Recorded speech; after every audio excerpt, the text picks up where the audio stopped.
तो ये उदाहरण नंबर आपका है 9.1। लेकिन हाँ, एक बात आप यहाँ पर याद रखिएगा कि जो चीज़ हमने देखा है, जैसे F equals to M delta V minus U upon T, ये हमने देखा था, और एक फॉर्मूला देखा था F is equals to M ए।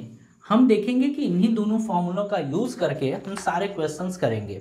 पहला क्वेश्चन है 9.1, क्या दे रखा है, एक 5 किलोग्राम द्रव्यमान वाली वस्तु पर 2 सेकंड के लिए एक नियत बल कार्यरत होता है।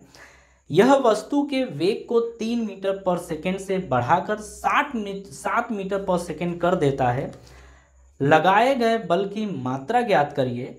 यदि इस बल को 5 सेकंड के लिए आरोपित किया जाए तो वस्तु का अंतिम वेग क्या होगा। जरा इस क्वेश्चन को आप ध्यान से समझिएगा, ठीक है ना। हाँ चलिए, आप स्क्रीन पे तो देख ही रहे हैं ना इस क्वेश्चन को, अब समझते हैं। देखिए, हमें बोला गया है कि 5 किलोग्राम द्रव्यमान की कोई वस्तु है, मतलब उसका द्रव्यमान यानी कि मास कितना दिया गया है, 5 किलोग्राम, ये दिया गया है। 2 सेकंड के लिए, तो टाइम भी दिया गया है कि 2 सेकंड के लिए ये काम होता है। बोल रहा है कि वस्तु के वेग को 3 मीटर पर सेकंड से बढ़ाकर 7 मीटर, मतलब शुरुआत में जैसे बात करें तो ये कोई वस्तु थी, ठीक है, और ये 3 मिनट, मतलब ये बोला है कि 2 सेकंड के लिए लगाया जाता है। तो पहले 3 मीटर प्रति सेकंड से जा रहा था, और बाद में यानी कि 2 सेकंड बाद ये हो जाता है 7 मीटर प्रति सेकंड, ठीक है। तो बोल रहा है कि 3 मीटर प्रति सेकंड से 7 मीटर पर सेकंड लाने में कितना बल लगाना पड़ा है। और यहाँ से बोल रहा है कि यहाँ से यहाँ तक जो समय लगा है ना, वो लगा है 2 सेकंड। कितना लगा है, 2 सेकंड लगा है। चलिए इसको हम समझते हैं। शुरुआत वाले को हम बोलते हैं u, मतलब प्रारंभिक वेग को क्या बोलते हैं, u, और ये आपका अंतिम वेग है, और इसको हम बोलते हैं v। यहाँ पर समझिएगा, यानी कि u की वैल्यू जो दे रखी है वो 3 मीटर प्रति सेकंड दे रखी है, और जो v की वैल्यू दे रखी है वो 7 मीटर प्रति सेकंड दे रखी है। ये चीज़ दे रखी है, ठीक है। अब यहाँ पर हम बात करते हैं F इक्वल्स टू ए की बात करते हैं। पहले त्वरण निकाल लेते हैं, या आप डायरेक्टली वहाँ फॉर्मूला यूज़ कर दो। तो F इक्वल्स टू एम की वैल्यू कितनी है, 5। अरे देखिए, फॉर्मूला कौन सा यूज़ करेंगे, F equals to M V minus U upon T, आप यही यूज़ करेंगे बिल्कुल।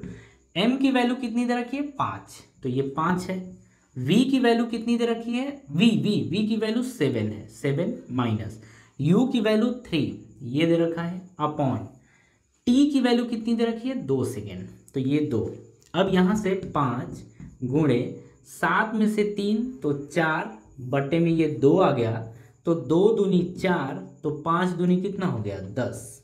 तो यहाँ पर देख रहे हैं कि f की वैल्यू कितनी आ गई है, f की वैल्यू आ गई है 10, और हमें पता है कि इसका मात्रक होता है न्यूटन। कहने का मतलब है कि 2 सेकंड के लिए, मतलब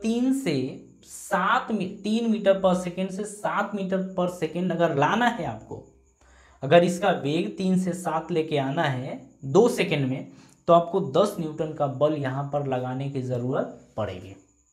कहानी को समझ में आ रही है।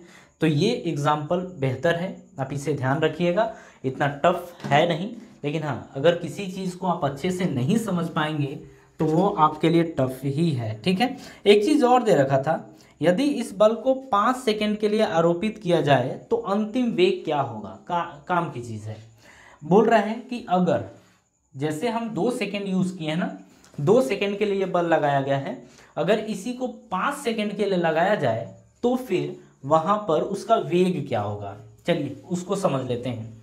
यहाँ पर देखिए, अब नए सिरे से इसी क्वेश्चन को समझते हैं। 9.1 में ही अब सेकंड पार्ट है, उसको समझते हैं। देखिए आपको क्या दिया गया है, आपको ये दिया गया है कि F जो है वो 10 न्यूटन है, ये है। शुरुआत में इसका वेग कितना है, U की वैल्यू 3 है। हमसे ना V की वैल्यू पूछ रहा है कि V की वैल्यू क्या होगी, ठीक है।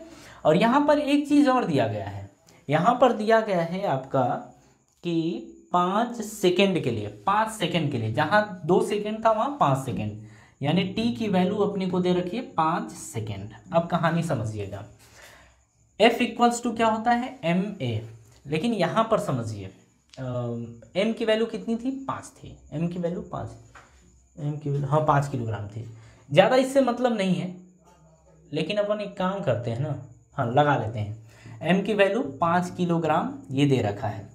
देखिए F इक्वल्स टू ma होता है, बिल्कुल होता है। F की वैल्यू कितनी है 10। देखिए जैसे दिया है ना, दो पार्ट था, आपको पहला पार्ट तो हो गया ना 10 न्यूटन, अब दूसरे पार्ट को समझ लेते हैं। तो ये दे रखा है F इक्वल्स टू 10, ये दे रखा है। M की वैल्यू 5 किलोग्राम है, A की वैल्यू अब हमें पता लगानी पड़ेगी। ये गुणा में इधर जाएगा तो भाग में होगा, तो गुणा इधर गया तो भाग बराबर A, तो 5 दूनी 10, यानी कि त्वरण कितना हो गया, एक्सेलरेशन कितना हो गया 2 मीटर पर सेकेंड का स्क्वायर। अब यहाँ पर समझिएगा कि अपने को क्या दिया था एक्सेलरेशन, यानी कि A की वैल्यू क्या होती है v minus U upon T, यही तो होता है ना, बिल्कुल यही होता है। अब यहाँ पर समझिए A की वैल्यू दे रखी है 2, तो यहाँ 2 रखिए। v की वैल्यू हमसे क्या किया है पूछा है, तो रखिए। u की वैल्यू कितनी दे रखी है 3, यानी कि 3 मीटर पर सेकेंड, ये दे रखा है 3। टाइम कितना दे रखा था, तो टाइम बोल रहा है 5 सेकेंड, कितना 5 सेकेंड, तो यहाँ पर 5 रखिए। देखिए भाग में इधर जाएगा तो गुणा होगा, तो 2 गुणे 5 बराबर v माइनस 3, ये होगा 2 पचे 10, ये बराबर v माइनस 3।